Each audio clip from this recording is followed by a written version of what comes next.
कांग्रेस को वायनाड से लगा बड़ा झटका। वायनाड से कांग्रेस समिति के महासचिव पीएम सुधाकरन ने इस्तीफा दिया, बीजेपी में शामिल हुए। अनुराग ठाकुर ने कांग्रेस पर साधा निशाना, कहा तुष्टीकरण की राजनीति करती है कांग्रेस। 40 पार करेगी कांग्रेस और 400 पार करेगी बीजेपी। और राहुल जी को मैं इतना कहना चाहता हूं, ना 2014 में ना 2019 में आपको जनता ने जिताया। इस बार भी कांग्रेस की लड़ाई केवल 40 पार करने की है और भाजपा को जनता पूर्ण बहुमत और 400 पार करने का आशीर्वाद देगी। अनुराग ठाकुर का राहुल गांधी पर हमला, कहा नॉर्थ ने राहुल को नकारा तो दक्षिण में गए और आतंकियों का समर्थन लिया। नॉर्थ ने नकार दिया तो दक्षिण भारत में भी गए और वहां पे भी एसडीपीआई, पीएफआई जैसी संस्थाओं का सहयोग, जो देश के खिलाफ एजेंडा चलाती हैं, जो आतंकवाद का समर्थन करती हैं, उनका समर्थन राहुल गांधी चुनाव लड़ने के लिए लेते हैं। अमेठी से बीजेपी उम्मीदवार स्मृति ईरानी का इंडी गठबंधन पर हमला, कहा महिलाओं का अपमान करना विपक्ष की आदत, चुनाव जीतकर उनको मुंहतोड़ जवाब देंगे। एक इंडिया अलायंस के नेता ने महिलाओं के बारे में अभद्र टिप्पणी की। ये उनके संस्कार का परिचय। मुझे लगता है महिला नेत्रियां जिस प्रकार से ग्राउंड पर काम करती हैं और अपनी मेहनत से एक सफलता का परचम लहराती हैं, ऐसे लोगों के मुंह तोड़ जवाब देने के लिए जीत ही काफी होती है। राहुल और अखिलेश यादव पर स्मृति ईरानी ने साधा निशाना, कहा प्रधानमंत्री ने इस जोड़ी के बारे में जो कुछ कहा वो बिल्कुल सच है। इस प्रधानमंत्री के अनुभव को देखते हुए मेरा ये मानना है उनका जो कथन है वही परम सत्य है, क्योंकि आज तक पीएम साहब मोदी जी ने जो कहा है और विशेषतः इस जोड़ी के बारे में जो कहा है वो हमेशा फलीभूत हुआ, हमेशा सच साबित हुआ। सीएम योगी ने विपक्ष पर साधा निशाना, कहा विपक्षी दलों के झूठ को भी उजागर कर रहे हैं लोग। एनडीए सरकार बनेगी और इसमें कोई संदेह नहीं। भारतीय जनता पार्टी नेतृत्व की एनडीए की सरकार बनने जा रही है, इसमें कोई संदेह होना ही नहीं चाहिए। कुछ राज्यों में हो रही हिंसा की घटनाओं पर बोले सीएम योगी, कहा यह तुष्टीकरण की नीतियों का दुष्परिणाम है। ये बहुसंख्यक समाज की भावनाओं के साथ खिलवाड़ करने, तुष्टीकरण के नाम पर वोट बैंक की जो राजनीति है, उस वोट बैंक की राजनीति ने हमेशा इस प्रकार के सांप्रदायिक तनाव को जन्म दिया है। केंद्रीय मंत्री कैलाश चौधरी ने कांग्रेस पर साधा निशाना, कहा कांग्रेस के लोगों ने अपनी हार स्वीकार कर ली है और इसलिए न तो प्रचार करते नजर आ रहा है और ना ही कोई समर्थन करते हुए नजर आ रहा है। हाँ, ये जरूर है कि कांग्रेस के लोग अपनी हार मान चुके हैं और इसलिए ना तो वो कहीं प्रचार में दिख रहे हैं और ना ही कोई वो अपनी एक्टिविटी दिखा रहे हैं।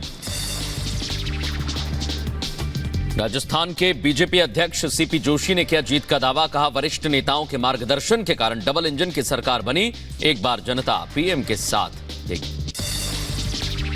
जिस प्रकार से विधानसभा के चुनाव में नरेंद्र मोदी जी की गारंटी पर विश्वास किया, वैसे ही इस लोकसभा चुनाव में भी, आम चुनाव में भी राजस्थान की जनता फिर से नरेंद्र मोदी जी के साथ। डिप्टी सीएम केशव प्रसाद मौर्य का इंडी गठबंधन पर हमला, कहा गठबंधन चाहे कोई भी रैली कर ले, वो बीजेपी के सामने टिक नहीं सकते। देश में एक बार फिर से मोदी सरकार। अब उलगुलान रैली करें और चाहे वह कोई और रैली करे, लेकिन माननीय नरेंद्र मोदी जी के नेतृत्व में भारतीय जनता पार्टी की सरकार ने इतना अच्छा काम किया है कि विपक्ष को स्पेस ही नहीं मिल पा रहा है। मध्य प्रदेश के सतना में पूर्व सीएम शिवराज सिंह चौहान ने राहुल गांधी पर हमला किया, कहा राहुल गांधी के जीतने का तो ठिकाना ही नहीं, राहुल अमेठी छोड़कर वायनाड चले गए, कांग्रेस पतन की ओर जा रही है। उनके जीतने का तो ठिकाना नहीं है, जनता उन पर भरोसा नहीं करती। अमेठी छोड़कर वायनाड पहुंच गए, कांग्रेस लगातार पतन की ओर जा रही है और वो केवल ऊट पटांग कूल जलूल बयानबाजी कर रहे हैं।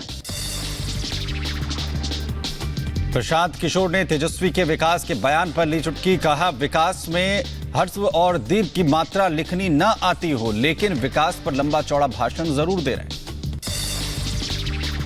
उसको विकास का लिखने नहीं आता है कि हर्ष ई लिखेगा कि दीर्घ ई लिखेगा, वो नहीं बता सकता है, लेकिन वो विकास का पर लंबा चौड़ा भाषण दे रहा है। जेडीयू प्रवक्ता नीरज कुमार ने राहुल गांधी पर तंज कसा। कहा, राहुल गांधी को जवाब देना चाहिए कि वो अमेठी से क्यों भागे। तो राहुल गांधी जी सवाल का जवाब दीजिए ना कि अमेठी से राजनीतिक रूप से फरार क्यों हो गए। आपके मंत्री सौरभ भारद्वाज का तिहाड़ जेल प्रशासन पर आरोप। कहा, अरविंद केजरीवाल को दवा नहीं दी जा रही, इंसुलिन देने में जेल प्रशासन को आखिर क्या दिक्कत। मैंने कहा मुझे इंसुलिन की जरूरत है, मुझे इंसुलिन नहीं दिया जा रहा। जो भारतीय जनता पार्टी और केंद्र सरकार कहती है नहीं, ऐसे कैसे करने देंगे। सौरभ भारद्वाज ने केंद्र सरकार पर लगाया आरोप। कहा, केंद्र सरकार केजरीवाल की हत्या करने की साजिश रच रही है। भारतीय जनता पार्टी की केंद्र सरकार पूरे देश ही नहीं, पूरी दुनिया, क्योंकि आज बहुत सारे इंटरनेशनल मीडिया के साथी भी ये देख रहे हैं किस तरीके से चुने हुए मुख्यमंत्री की हत्या की साजिश केंद्र सरकार कर सकती है। वहीं असदुद्दीन ओवैसी ने माधवी लता के तीर मारने वाले वीडियो पर साधा निशाना। कहा, उनका मकसद अमन खत्म करना। हैदराबाद में हिंदू मुसलमान के अमन को कम करने के लिए ऐसा इशारा किया गया। का इमेजिनरी तरीका जो बताया गया, वीडियो आया, वो हैदराबाद के अमन को खत्म करने के उनके अज़ाइम दिखा रहे थे। वो हैदराबाद में हिंदू और मुसलमानों के अमन को कमजोर करने के लिए किया गया। हैदराबाद से बीजेपी उम्मीदवार माधवी लता ने ओवैसी पर किया पलटवार। वोटर्स को धर्म के नाम पर डरा रहे हैं ओवैसी।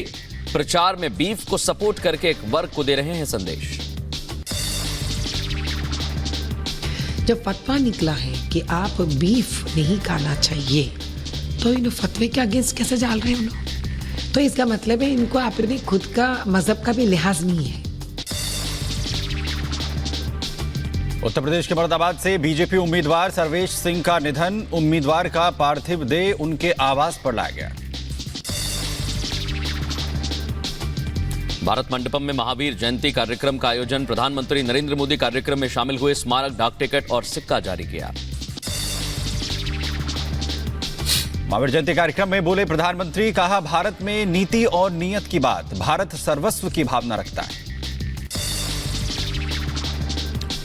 प्रधानमंत्री नरेंद्र मोदी ने कार्यक्रम में कहा, दुनिया में भारत का डंका बज रहा है। भारत विश्व बंधु के रूप में जगह बना रहा है। आज विरोधों में भी बटे विश्व के लिए भारत विश्व बंधु के रूप में अपनी जगह बना रहा है। प्रधानमंत्री मोदी ने अपने कहा कि हमने अपनी धरोहरों को संवारना शुरू किया। भारत में विकास के साथ विरासत का संरक्षण। 2014 के बाद हमने भौतिक विकास के साथ ही विरासत पर गर्व का संकल्प भी लिया। गुरुग्राम में दो गुटों के बीच झड़प। एक दूसरे पर लाठी डंडे और फायरिंग के साथ कार से कुचलने की कोशिश। वीडियो आया सामने। गुरुग्राम में दीवार गिरने से हादसा। 4 लोगों की मौत, कई घायल। हादसे के समय का सीसीटीवी फुटेज सामने आया। नवी मुंबई के तरवी इलाके में बिल्डिंग में 9वीं मंजिल पर भीषण आग लगी। दमकल की गाड़ियों ने मौके पर पहुंचकर आग पर काबू पाने की कोशिशें की। वहीं पुलिस ने इस दिल्ली में 3 आरोपियों को गिरफ्तार किया है। पुलिस की तरफ से लगातार कार्रवाई जारी है। पुलिस ने नकली एयरबैग बनाने वालों पर यह कार्रवाई की है। बिहार के कटिहार में रेलवे पुलिस को मिली बड़ी कामयाबी। असम एक्सप्रेस ट्रेन से 52,48,000 के साथ एक व्यक्ति को गिरफ्तार किया। राजस्थान के झालावाड़ में भीषण सड़क हादसा हुआ, जहां बेकाबू ट्रॉली की चपेट में आई वैन, तो हादसे में 9 लोगों की मौत हुई है। उत्तर प्रदेश के रायबरेली में चोरों के हौसले बुलंद। घर और मेडिकल स्टोर से लाखों का सामान और नकदी चोरी। पुलिस चोरों की तलाश में जुटी। अंबेडकर नगर में कार और ऑटो रिक्शा में हुई टक्कर, हादसे में एक की मौत हुई है, 4 लोग घायल।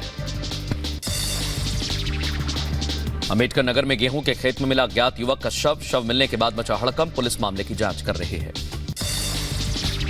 बिहार के मुजफ्फरपुर में ट्रक चालक से पैसा वसूली करते वीडियो वायरल, पुलिस ने होमगार्ड जवान को किया गिरफ्तार।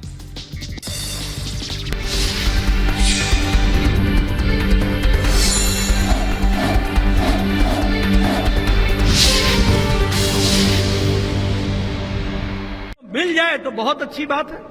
आज आपको जानकर खुशी होगी